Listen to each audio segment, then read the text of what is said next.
Welcome to the Book of Exodus series on the Town and Field Church podcast. In this 40-day series, one of us at Town and Field will be taking a quick look at one of the chapters of Exodus and sharing some ideas around the text. To learn more about this reading plan and podcast, visit townandfield.ca/reading plans. Now enjoy today's episode. Hey friends, Tal Segura here, and today we are chatting about Exodus 15 on the podcast. There's a lot to take in here, starting right off the hop in verse 1. It says, "Then Moses and the Israelites sang this song to the Lord." Now, I don't know what you think about, what comes to mind for you when you read those words. I know that yesterday Ryan busted out some Pharaoh, a little bit of an old school classic Sunday school song or camp song there. But for me, you might not know this about me, but I'm kind of a little bit of a theater nerd. So when I read that, I am picturing a full-on flash mob show tune, like God opened up the heavens to blast the background music, and somehow, inexplicably, everyone just knew all the lyrics and the choreography, and they burst into this song together, okay? That's how I read it. But, you know, we've just finished seeing God pull off this miraculous deliverance in chapter 14. He parts the Red Sea, his people cross over to safety while the Egyptian army is overtaken by the raging waters. It's all very dramatic, maybe even a little theatrical, and it's very intense. But most significantly, I think it's clear evidence of God's divine intervention, because this was not a feat that the Israelites could have pulled off on their own. You know, God had to seriously get involved to make this thing work. And he did. I mean, he kept his promise to deliver his people from Pharaoh's grasp. And as we reach the narrative in chapter 15, it seems like the most natural thing in the world that his people would break out into this song of praise and thanksgiving for this incredible miracle that has just occurred in their lives. Now, you and I, we may never have experienced this same kind of dramatic deliverance from slavery where, you know, we've tangibly seen the supernatural power of God on display in our lives as he defeats our enemies before our eyes, you know, but if we are Christians, if we have surrendered our lives to Jesus and accepted the gift of his sacrifice, then we have experienced a miraculous deliverance too. And our response should be that of praise and gratitude. And I love this song here in Exodus 15 because I think it gives us a bit of a model for what that can look like.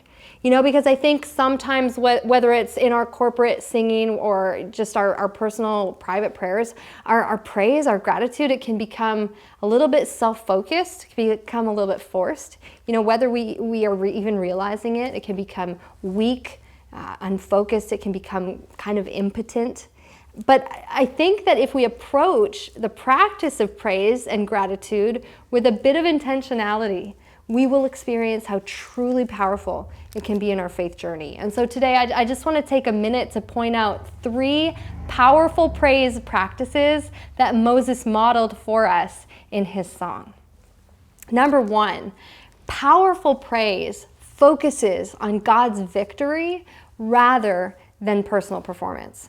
And right here in verse 1, we read the words, "I will sing to the Lord, for he is highly exalted." Another translation says, "For he has triumphed gloriously." See, Moses recognized that it wasn't about him. It wasn't about what he had accomplished in getting those Israelites out of Egypt or across that muddy seafloor. It wasn't about that. It was about God's victory and what he had done.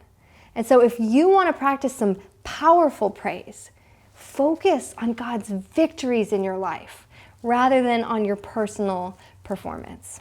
Number 2, powerful praise puts earthly perils into perspective. Now, this whole experience, I'm sure, was terrifying to go through. I mean, there was some crazy stuff that these people went through, and Moses' song doesn't discount that. It talks about the enemy's boasts and what they were capable of. In verse 9, it talks about this stuff, but that was not the main focus. The main focus is who God is and what he is capable of. Because if we just focus on the threats and the stressors in our lives, our praise will become weak and distracted.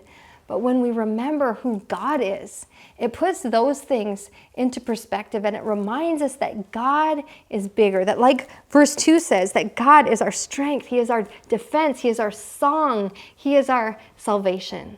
So if you want to practice powerful praise, be sure to put those earthly perils into perspective.